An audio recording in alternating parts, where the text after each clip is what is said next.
Sa mga kapuso nating may pasaporteng kulay green o maroon, magpa-renew na po kayo ng passport hanggat maaga dahil mapapaso na mga lumang passport sa 2015. Ang tanging tatanggapin mga e-passport na kulay dark maroon at may logo ng microchip sa pabalat. Balita hatid ni Von Aquino. Kung ang pasaporte mo ay tulad nito na kulay green o itong kulay maroon, kailangan na itong ipa-renew dahil ipi-phase out na ito sa susunod na taon.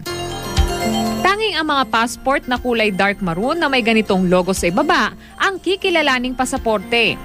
Kaya payo ng Department of Foreign Affairs magpa-schedule na ng passport renewal. Yung e-passport po natin may chip sa likod. So mas secure yung ating e-passport.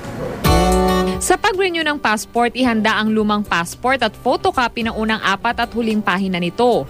Dalhin rin ang birth certificate at mga valid ID. Ipa-photocopy ang mga ito bago magtungo sa DFA.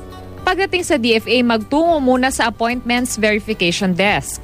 Pagkatapos makumpirma ang appointment, ipa-verify naman ang mga dalang requirements. Matapos nito ay magtungo na sa cashier para bayaran ang renewal fee na 950 pesos para sa regular processing at 1,200 pesos naman para sa express processing.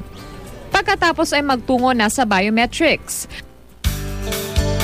Maglaan ng 1 hanggang 2 oras para sa prosesong ito. 15 working days makukuha ang passport kapag regular processing at 7 working days naman kapag express processing.